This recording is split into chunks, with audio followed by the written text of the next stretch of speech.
Muito bem, agora analisaremos os tipos de computador e o próprio termo, o computador, não é? Olha só, primeira situação que a gente tem que observar.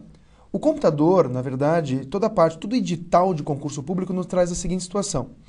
Baseado em computadores ou conteúdo do computador, enfim, ou conceitos básicos ou conceitos iniciais de hardware e software e tal. Mas o que vem a ser, no caso, o hardware e o software? Hardware é toda a parte mecânica, toda a parte concreta do computador. É tudo que você consegue pegar. Um mouse, o teclado, o monitor, um CD, um DVD, enfim. Isto é hardware. Já o software é toda a parte do pensamento. São os programas em si. Cuidado, não é o CD do programa, é o próprio programa. Imagine só, pense numa fatia de bolo. Agora tente comer essa fatia de bolo. Você não consegue por quê? Porque ela é pensamento, ela é lógica, na verdade. Então, software é a parte do pensamento e hardware é a parte mecânica. Somente nessa parte, a gente acaba analisando profundamente a parte do hardware. Depois, no capítulo de redes, a gente analisa um pouco também. Mas imaginem, todo o resto do curso é baseado em software, que é realmente a parte mais importante, que é a parte que eles gostam de cobrar. Alguns elaboradores ainda cobram hardware, né? Como é o caso da Fundação Carlos Chagas, por exemplo. A CESP já não cobra tanto a questão do hardware, mas já a Fundação Carlos Chagas a gente tem que estar atento, porque eles cobram mesmo, tá ok? O que a gente tem que entender também são os tipos de computadores. A gente pode classificar, como quase tudo na vida, a gente pode classificar os computadores. Então, por exemplo, nós temos os supercomputadores, como o nome já diz, não é, gente? O computador super é aquele computador que tem um tempo de redundância, ele está sempre ligado, ele não desliga. É um computador, por exemplo, como você acha que um ônibus espacial dá a reentrada em órbita terrestre? Né? Não é um computador, não menosprezando, mas não é um computador com Windows. Imagine, você está na reentrada, esse programa executou uma operação ilegal e será fechado. Não dá, né? Tem que ter um computador, digamos assim, mais estável, que é o caso dos supercomputadores. Grandes empresas acabam utilizando mainframes, né? No caso de bancos, por exemplo. Então já vai a dica.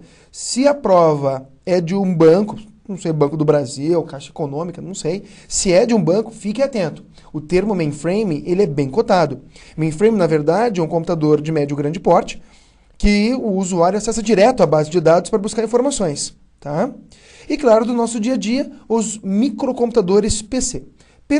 Personal computers, né? PC vem do termo personal computers ou computadores pessoais. E aí são divididos, né? Os de mesa ou desktops, aqueles maiores, enfim. E os portáteis, né? Os portáteis hoje é a grande moda que a gente vê por aí. Entre os portáteis temos vários tipos, não é? Os laptops, os notebooks. Atenção, laptop, notebook, basicamente a mesma coisa. Laptop surge antes, essa terminologia surge antes, lap no colo, né? Nas coxas, enfim. Então, laptop surge antes, notebook do termo caderno vem depois, né?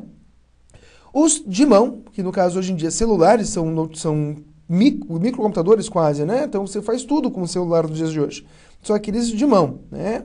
E claro, tem os tablets, que hoje são o grande sonho de muitos por aí, né? Tem um iPad, por exemplo. Aqui nós temos então a imagem de um supercomputador, tiramos essa aqui da NASA, né? Nós temos a imagem aqui de um mainframe, usamos aqui a IBM.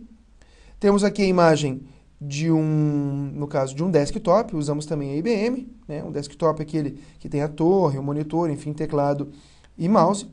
Os laptops ou notebooks, muito comuns hoje em dia, estão com um preço bem acessível, aqui usamos um da Sony.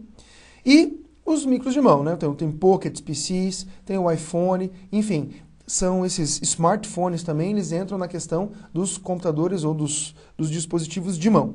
E os tablets, como por exemplo o iPad, né? Então, grande sensação do momento é o iPad, um grande produto, muito bacana mesmo. A Apple nesse segmento de usabilidade, ela é líder.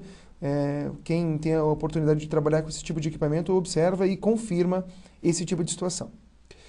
Bem, nessa pequena aula, nós conseguimos analisar conceitos básicos sobre o termo computador, né, hardware e software, como também algumas situações sobre os tipos de computadores que nós encontramos por aí. Até a próxima!